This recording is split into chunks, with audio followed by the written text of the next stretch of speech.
9 reasons people leave good guys for bad boys.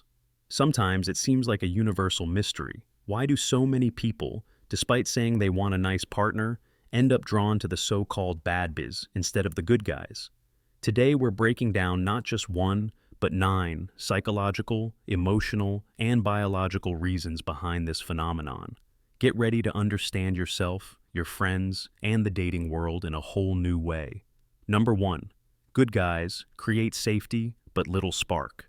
Here's the straight truth. Your brain craves both comfort and excitement, but the two don't always show up in the same package. Good guys typically offer stability. They text you back promptly, keep promises, and try their best to make you feel seen and safe. This behavior is deeply comforting. It tells your nervous system, you're secure here. There's no danger.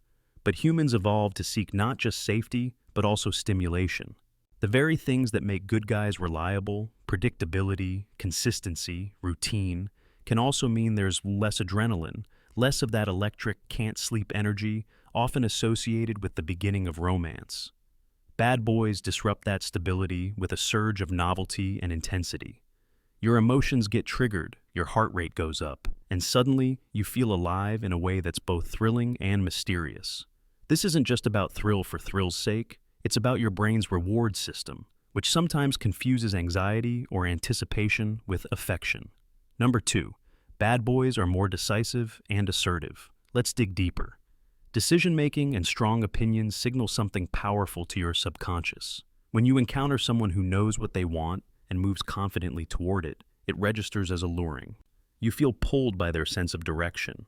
Good guys, thoughtful, kind, gentle, sometimes overanalyze, double-check, and hesitate out of fear of offending. This endless caution can be comforting, of course, but it also can make you feel like you're carrying the emotional responsibility in the relationship.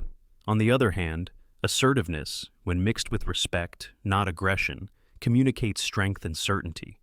Bad boys, regardless of their flaws, rarely hesitate to tell you how they feel or what they want. That clear, direct energy feels masculine and charged, pushing you to respond on a deep, primal level. Number 3. Bad boys are more engaging conversationalists. Conversation is an art, and it's where the bad boys often shine brightest. They know how to flirt, joke, and keep your attention locked in. There's confidence in the way they talk. They challenge you, tease you, and make you curious about what's coming next. This ability to tune in emotionally can make an encounter unforgettable. Good guys, for all their sincerity, often default to safe topics and gentle encouragement. While this is sweet, it can mean the conversation never quite rises above an okay level. Bad boys, for better or worse, stir things up. They're unpredictable, they drop surprises, they hold attention. When every chat feels like a game or a dance, it's easy to see why so many people get hooked. Number 4. The unpredictability of bad boys feels addictive. Your body reacts to unpredictability in strange ways. The hot and cold behavior, the fluctuations between close and distant, can actually mimic the same emotional patterns people experience with gambling or thrill-seeking. There are moments of intense connection, calls that come out of nowhere, spontaneous adventures, passionate arguments, followed by sudden silence or withdrawal.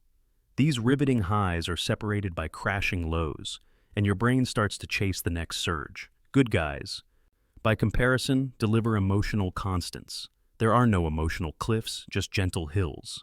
It's calming, but it can also make your feelings plateau. This flatline feeling isn't bad, it's actually healthy in the long run, but emotionally, it doesn't hit the same way and can feel unsatisfying if you're used to turbulence. Number 5. Many people mistake drama for deep love. It's a common trap. When you're used to chaos, calm can feel like emptiness. If your past relationships or even your family life were filled with emotional turbulence, you might have learned to equate intensity with passion. The truth is, drama and love are not the same thing.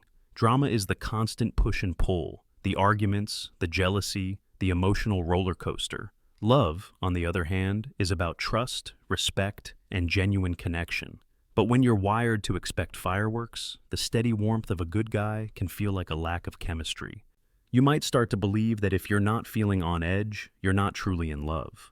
This is a psychological pattern that can be hard to break, especially if you grew up in an environment where love was only shown through conflict or emotional extremes. The bad boy, with his unpredictable behavior, keeps you guessing and emotionally invested, making you feel like you're experiencing something real. But real love doesn't have to be dramatic to be meaningful. Sometimes, the most profound connections are the ones that feel safe and steady, not chaotic and intense. Number 6. Bad boys often make a stronger first impression. First impressions matter, and bad boys are masters at making them. They walk into a room with confidence, boldness, and a sense of style that immediately grabs attention. They're not afraid to stand out, to take risks, or to be the center of attention.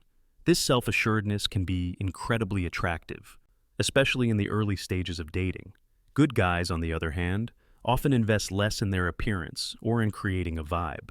They might be more reserved, more focused on being genuine than on making a splash. While this authenticity is admirable, it can also mean they get overshadowed by the more flashy, outgoing bad boys. The initial attraction to a bad boy is often about the excitement of the unknown, the thrill of being noticed by someone who seems larger than life. But as time goes on, that initial spark can fade, and the deeper qualities of a good guy, his kindness, reliability, and emotional intelligence, start to shine through. The challenge is to look beyond the first impression and recognize the value of someone who's steady and consistent, even if they're not as flashy. Number 7. Bad boys know how to make you feel special. One of the most powerful tools in the bad boy's arsenal is his ability to make you feel unique and cherished. He knows how to flirt, how to give attention at just the right moments, and how to create a sense of intimacy that feels exclusive. This can be incredibly intoxicating, especially if you've ever felt overlooked or undervalued. The bad boy's attention can make you feel like you're the only person in the world who matters to him, at least in that moment. This sense of being special can be addictive, pulling you in and making you want to keep that feeling alive. Good guys, while they care deeply, often don't have the same knack for creating that sense of exclusivity. They might show their affection in quieter, more consistent ways, but these gestures can sometimes go unnoticed in the face of the bad boy's more dramatic displays.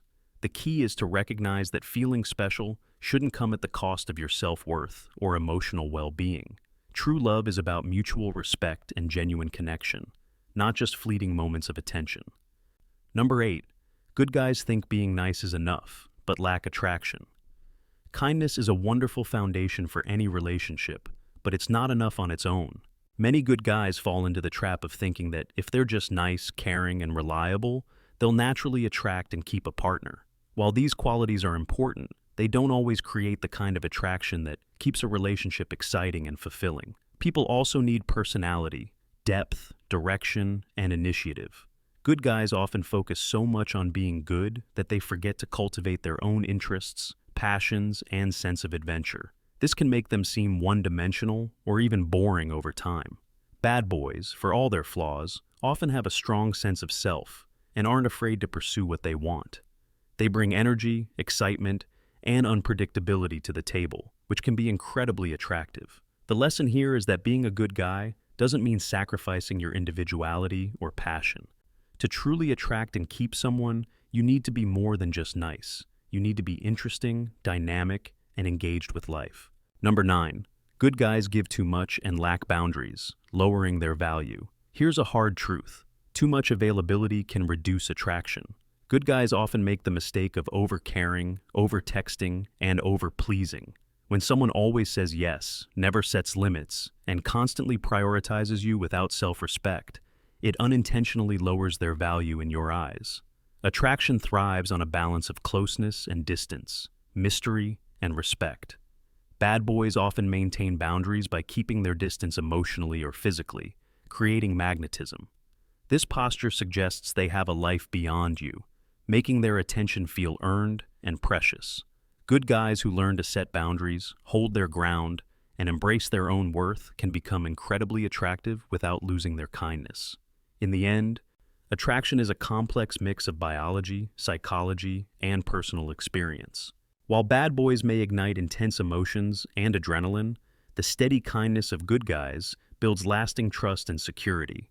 Understanding these 9 reasons helps you see why sparks sometimes fly with the bad boy, but also why true connection requires more than just excitement. Choosing love wisely means balancing passion with respect, intensity with consistency.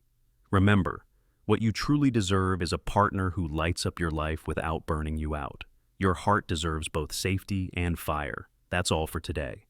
I'll be making similar videos in the future. Subscribe to see them.